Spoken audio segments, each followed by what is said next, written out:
Hello दोस्तों। क्या आपके दिमाग के सबसे गहरे, सबसे काले हिस्सों में क्या छुपा है? चलिए पता करते हैं। हर कहानी आपको हड्डियों तक कपा देने के लिए बनाई गई है। ऐसे रहस्य सुनाती है जो सुने नहीं जाने चाहिए। इस भूतिया दुनिया में हकीकत और बुरे सपने के बीच की लकीरें धुंधली हो जाती हैं। हमारी एआई से बनी कहानियां आपके सबसे गहरे डर को छूने के लिए डिजाइन की गई हैं। हर मोड़ को पिछले से ज्यादा डरावना बनाती हैं। तो अगर आपको लगता है आप काफी बहादुर हैं, तो अभी सब्सक्राइब करें हमारे चैनल को और इस रोंगटे खड़े कर देने वाले कहानी का आनंद ले। याद रखें, इस दुनिया में डर ही एकमात्र सच्चाई है। क्या आप अनजान का सामना करने के लिए तैयार हैं? एआई हॉरर स्टोरी चैनल में आपका स्वागत है, जहां हर कोने में एक नया खौफ छुपा है। तो आइए आपको एक डरावनी कहानी सुनाते हैं। पिछले साल मई के महीने में मैं अपने दोस्त ओंकार के गांव गया हुआ था। हम कई दिनों से मछली पकड़ने जाने की प्लानिंग कर रहे थे, लेकिन कुछ ना कुछ काम निकलने के कारण हम नहीं जा पा रहे थे। एक दिन शाम के करीब 7:30 बजे ओंकार ने मुझसे कहा, आज वातावरण बहुत साफ है, चांदनी भी खिल उठेगी, आज चलेंगे नदी पर मछली पकड़ने। मैंने तुरंत ही हाँ कह दी। मैं बचपन से ही शहर में पला बड़ा होने के कारण मैंने कभी भी मछली पकड़ने जैसे काम खुद नहीं किए थे।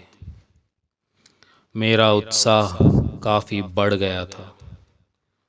उसी उत्सुकता से मैंने ओंकार से पूछा, ओमी, आज कितने बजे जाना है नदी पर? चलते हैं मध्य रात्रि के करीब, उसने जवाब दिया। हमने प्लान किया कि घर का एक मुर्गा काटकर उसे नदी किनारे जाकर पकाकर खा लेंगे, क्योंकि जाल में मछली फंसने में काफ़ी समय लग सकता था। रात का खाना पूरा करके हम दोनों तैयारी में जुट गए। हमने एक मोटा सा मुर्गा काटकर छीला और उसे मसाला लगाकर एक डिब्बे में भर दिया। ओंकार ने एक बड़ा सा झोला देखकर उसमें अपने जाल को भर दिया।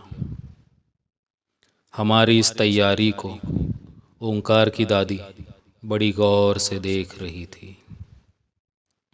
उन्होंने हमसे कहा, बच्चों, संभल कर जाना, और यदि कोई भी गड़बड़ हो तो तुरंत ही लौट आना, बिना पीछे मुड़े।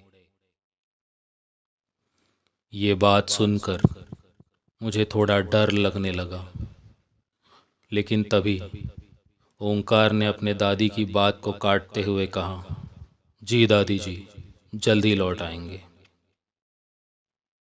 रात के करीब 12:30 बजे हम दोनों ओंकार की बाइक पर बैठकर नदी की तरफ निकल पड़े। नदी घर से लगभग 1 किलोमीटर की दूरी पर थी। करीब 5 से 10 मिनट में हम नदी पर पहुंच गए।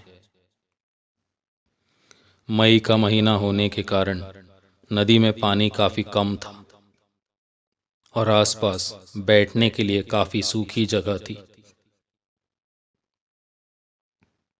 हमने जाल पानी में डाला और नज़दीक के एक सूखे पत्थर पर आकर बैठ गए।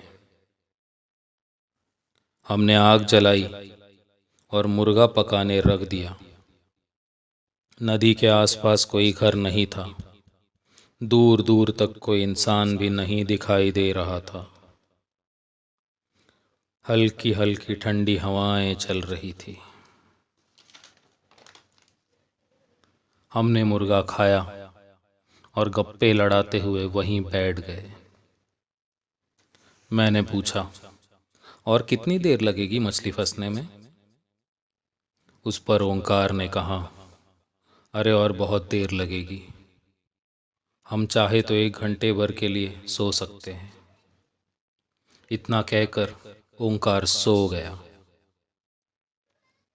मुझे नींद नहीं आ रही थी, तो मैं आंखें खोलकर आसमान की तरफ देखने लगा।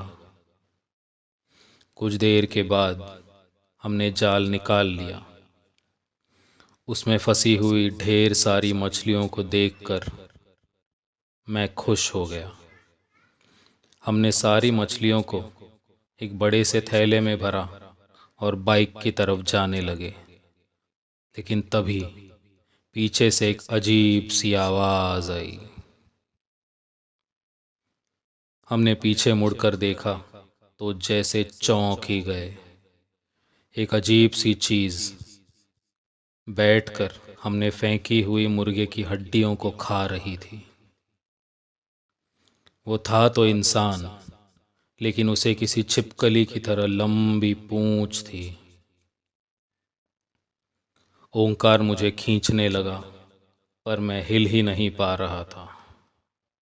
तभी अचानक वो चीज़ खड़ी हो गई और हमारे ही तरफ देखने लगी। उसने हमारी तरफ इशारा करते हुए एक अजीब सी आवाज़ में कहा, अपनी जगह से हिलना नहीं। उसने एक छलांग लगाई और नदी के किनारे ही मिट्टी में अपने नाखूनों से गड्ढा खोदने लगा। हमें लगा कि उसकी नज़र अब हमसे हट चुकी है।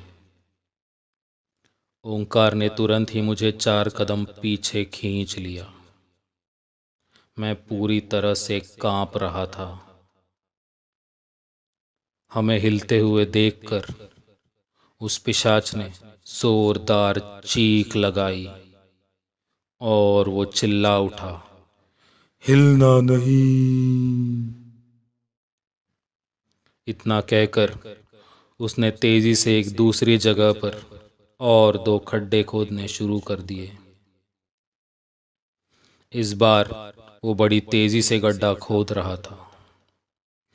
उसकी नज़र हटते ही ओंकार ने हमने पकड़ी हुई मछलियों का थैला खोलकर उसमें से कुछ मछलियां निकाली और उसकी तरफ फेंक दी और मेरा हाथ पकड़कर दौड़ने लगा। मैंने दौड़ते हुए पीछे देखा तो वो पिशाच हमने फेंकी हुई मछलियों को खा रहा था। हमने बाइक शुरू की और तेजी से बढ़ने लगे। तभी मेरे पीछे से उसी पिशाच की चीख सुनाई दी। ओंकार ने मुझसे कहा, कुछ भी हो जाए पीछे मुड़कर नहीं देखना। शायद उसने बाइक के आईने में सब कुछ देख लिया था। वो आवाज़ मुझे करीब आती महसूस होने लगी तो मैंने पीछे मुड़कर देखने की गलती कर दी और मेरी आंखों से मानो मेरे प्राण ही निकल गए। वो पिशाच हमारे पीछे ही दौड़ रहा था। ओंकार ने बाइक तेज कर दी। हमें अब ओंकार का घर दिखाई पड़ रहा था, लेकिन वो पिशाच अब भी हमारे पीछे ही था। ओंकार ने बाइक के हैंडल पर लगाई हुई मछलियों की थैली को फाड़ दिया और सारी मछलियां जमीन पर गिरने लगी। मैंने पीछे देखा तो वो पिशाच गिरी हुई मछलियों को खाने में लग गया।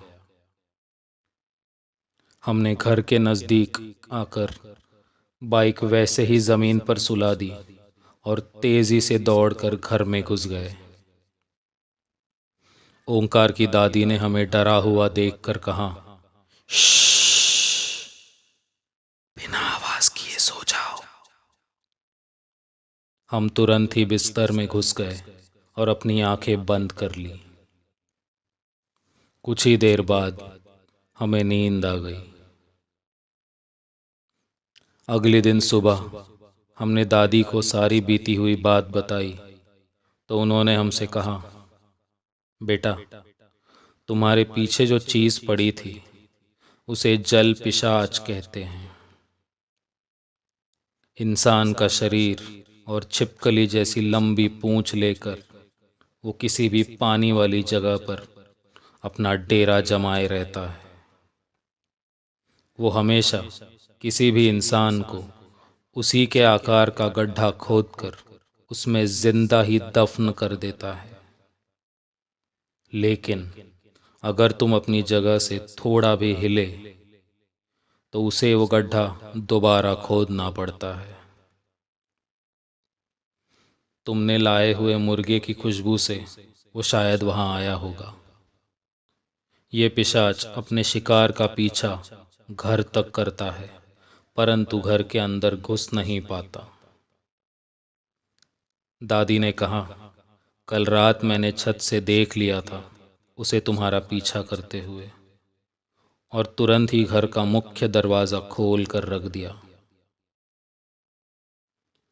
ओंकार ने उस पिशाच के बारे में कहानियों से सुन रखा था, इसलिए उसे पता था कि ऐसे मौके पर क्या करना है।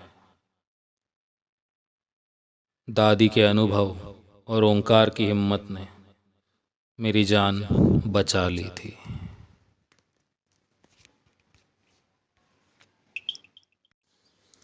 दोस्तों, यदि आपको मेरी ये कहानी पसंद आई हो तो हमारे चैनल को लाइक कीजिए और सब्सक्राइब कीजिए। मैं फिर लौटूंगा जल्द ही एक नई कहानी के साथ। धन्यवाद।